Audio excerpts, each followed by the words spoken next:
Hello everyone, my name is Jen and welcome to the Book Refuge and welcome to another recommendations video. So today we're going to be doing Marriage of Convenience. I haven't done one of these in quite a while, and today this is going to be split evenly between historical and contemporary. So I tried to make it be mostly Marriage of Convenience.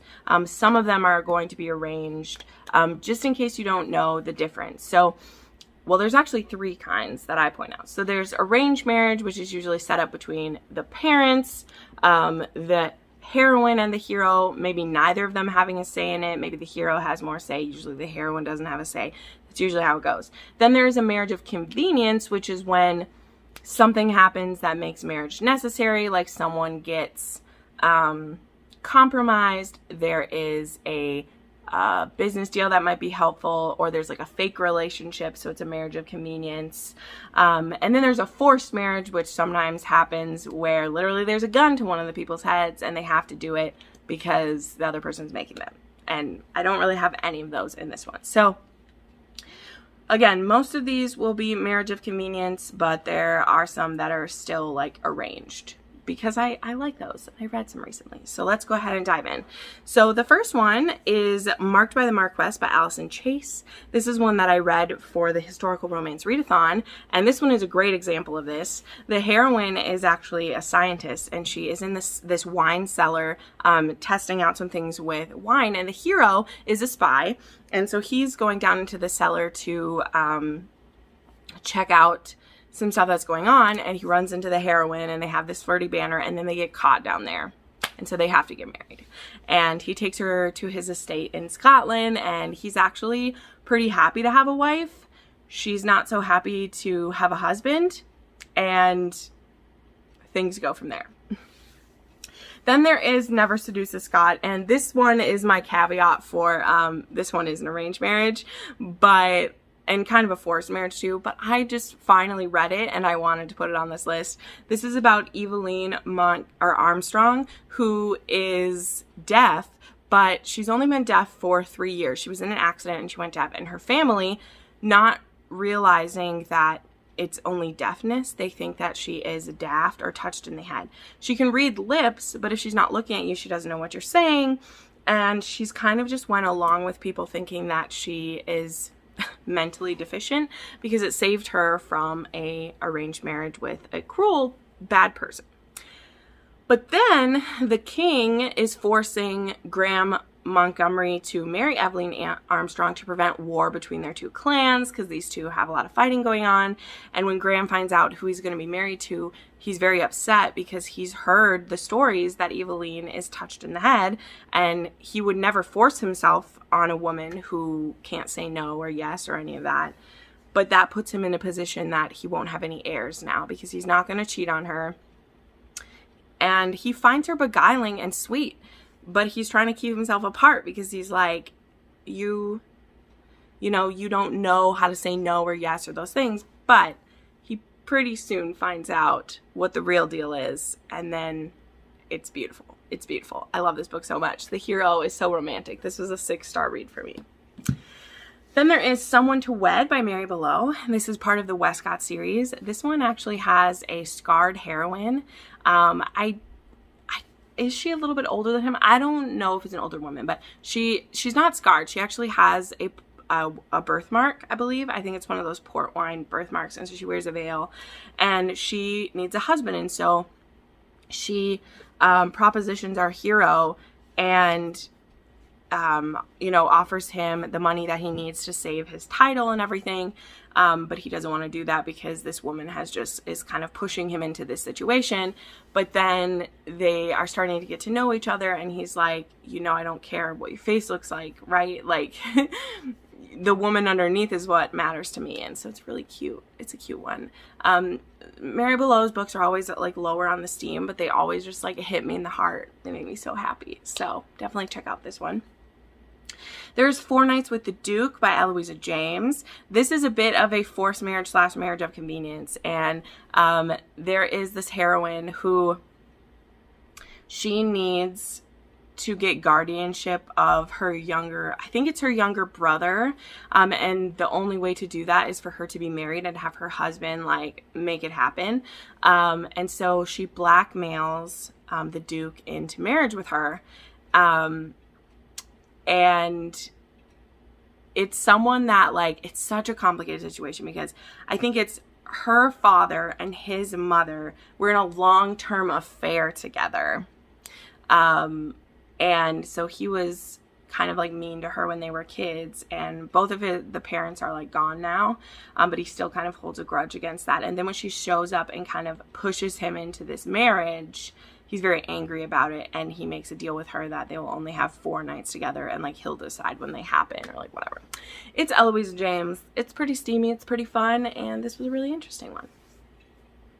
Then there is A Dark and Stormy Night by Kerrigan Byrne, and this one is a marriage of convenience because we have our heroine who she is being pushed into an arranged marriage by her father, and so she goes to this brothel where women and men, like, they can wear a mask and have a liaison, and she wants to lose her virginity before she gets married because she just wants someone who's going to treat her well. And so our hero, he is undercover there, and this woman decides that she's going to be the one that he sleeps with, and he's like, well, since I'm here, I might as well. So they sleep together, or fuck against a wall. They don't really like sleep together. And then I think it's like 6 weeks later, it's her wedding day, and he happens to get invited to this wedding because her father is like the police commissioner, and our hero is one of the people that works underneath him, and so he's invited to this wedding, and she is found in a side room with her husband to be, and he is dead, and she's literally holding the knife. And so she's going to be arrested for murder, and really she had like pulled the knife out. But then when they figure out who each other are, she explains to him, she's like, I'm pregnant, and I mean, you're the only person I've been with. So to protect her from this investigation, he marries her, but he doesn't trust her because she could have murdered him, and we don't know. So this book is the 7th book in the the Victorian Rebel series, but it's also the first one in the Good Girl series by Kerrigan Byrne. So there's like 2 covers for this one. But I said A Dark and Stormy Night because I wanted to. I love this cover so much, and I wish she would have finished a series before starting another one, but whatever. So then the last historical I want to mention is Duke of Desire by Elizabeth Hoyt. This is actually book 12 in the Maiden Lane series, so you probably shouldn't start here, but this is a case of our heroine has been kidnapped by this secret society, and she's going to be sacrificed, and our hero is undercover at this event, and he takes her from it, and in the carriage, she doesn't know that he's rescuing her, so she shoots him. And he brings her back to his home, and then because he is dying from the wound she gave him, he calls in a priest and has the priest marry them so that his name will protect her should she die from the wound that she gave him. But of course he doesn't die. And then we are thrown into ending the lords of whatever, this evil society that has been plaguing our people for the last few books or whatever. So there that is. All right, now we're going to switch to some contemporaries. So the first one I have is Sweet Temptation by Cora Reilly. This is actually a standalone in her mafia world. This is about Julia and Cassio, and he is a single dad with 2 kids, 2 very young kids. He has like a baby and like a 3-year-old, and he was previously married.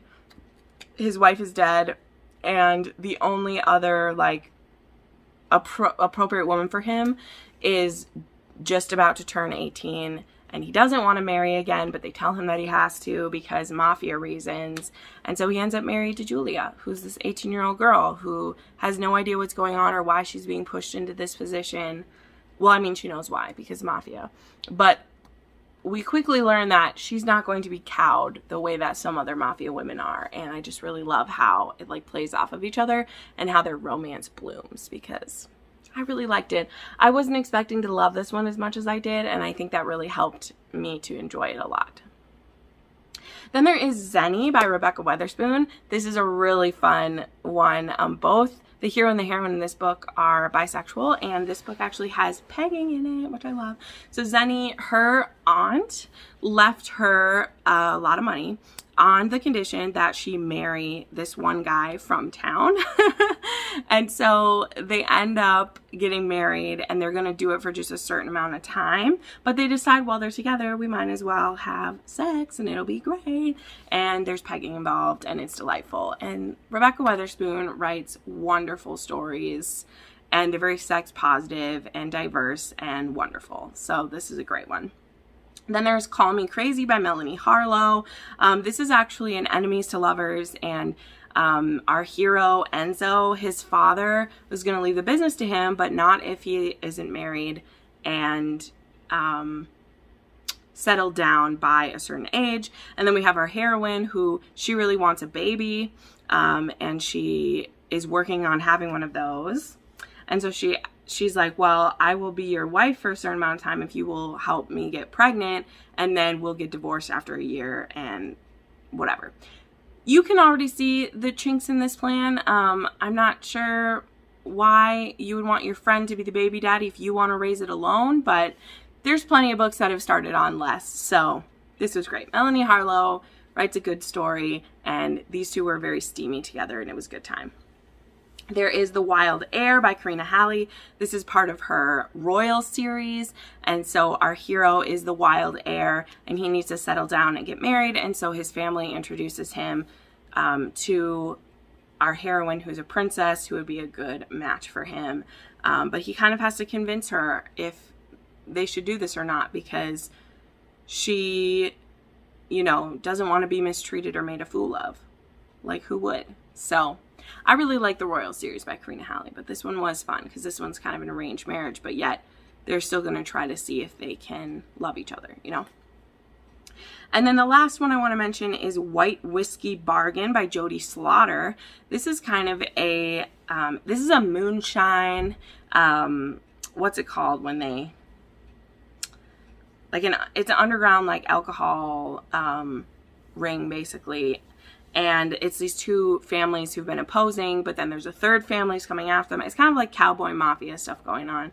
And so they agree to get married to unify their forces to stand against this other group that is trying to come against them. I know that was a horrible description. I'm sorry. But this was a pretty fun one. I had a good time reading this. And Jodie Slaughter, I can't wait till she has more books out because I really enjoy hers a lot. So all right, there we go. There are some recommendations for marriage of convenience / arranged marriage, both historical and contemporary. If you would like to see more recommendations, I have an entire playlist. It has almost 150 videos with different recommendations on it, so make sure you check that out.